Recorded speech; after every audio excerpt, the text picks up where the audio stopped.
Ever felt like you're drowning in a sea of log files and endless data? What if I told you one command could be your life raft? Hey everyone, and welcome! In the next 60 seconds, we're going to demystify the awk command. It's the ultimate text processing tool you never knew you needed.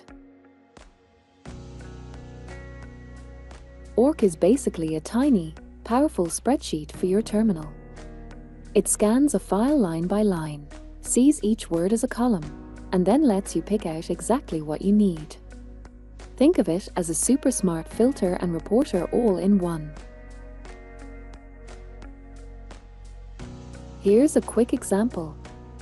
Let's say you have a file with a list of users and their login times, and you only want to see their names.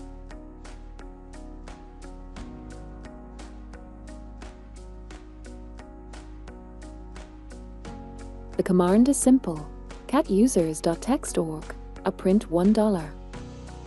Here, $1 represents the first column, which is the username. And just like that, you've used awk to turn messy data into something useful in seconds.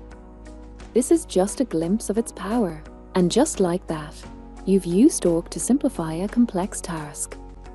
If you found this quick tip helpful, give this video a thumbs up and subscribe for more bite-sized tech tutorials.